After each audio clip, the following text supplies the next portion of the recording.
Hi friends, welcome to my channel. ఈరోజు వీడియోలో నా స్టైల్లో బ్లౌజ్ ఎలా స్టిచ్ చేశానో మీకు చూపిస్తాను విత్ లోడింగ్ పద్ధతిలో. ఇది బ్యాక్ పార్ట్ అండి. ఇది బ్యాక్ పార్ట్ లోడింగ్ పద్ధతిలో పైపింగ్ అనేది స్టిచ్ చేశాను. ఖర్చు అనేది బయట కనబడకుండా నీట్గా ఫినిషింగ్ అయితే ఎంత నీట్గా ఉందో చూడండి. లుక్ అనేది చాలా బాగుంది. అలానే ఫ్రంట్ పార్ట్ విత్ లోడింగ్ పద్ధతిలో పైపింగ్. బ్యాక్ పార్ట్కి కింద వైపు కూడా నేను పైపింగ్ అనేది స్టిచ్ చేస్తాను.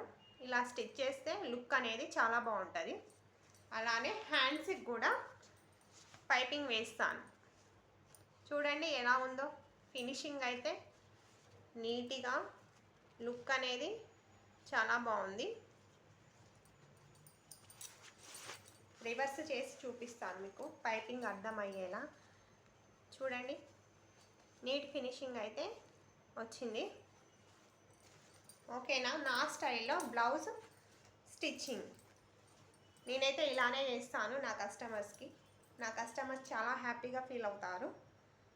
అలాగే నా ఛానల్ని చూస్తున్న ప్రతి ఒక్కరు ప్లీజ్ లైక్ చేసి, షేర్ చేసి, సబ్స్క్రైబ్ చేయండి ఫ్రెండ్స్.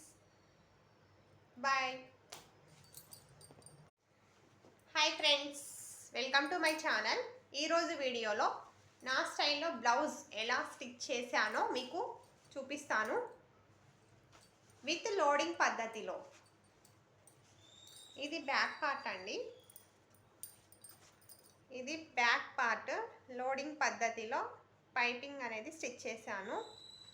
ఖర్చు అనేది బయట కనబడకుండా నీట్గా ఫినిషింగ్ అయితే ఎంత నీట్గా ఉందో చూడండి.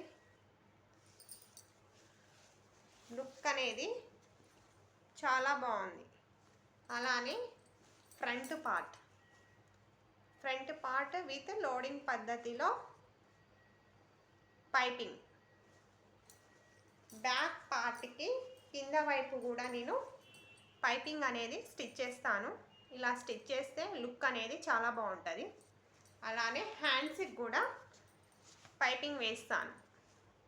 చూడండి ఎలా ఉందో ఫినిషింగ్ అయితే నీట్గా లుక్ అనేది చాలా బాగుంది.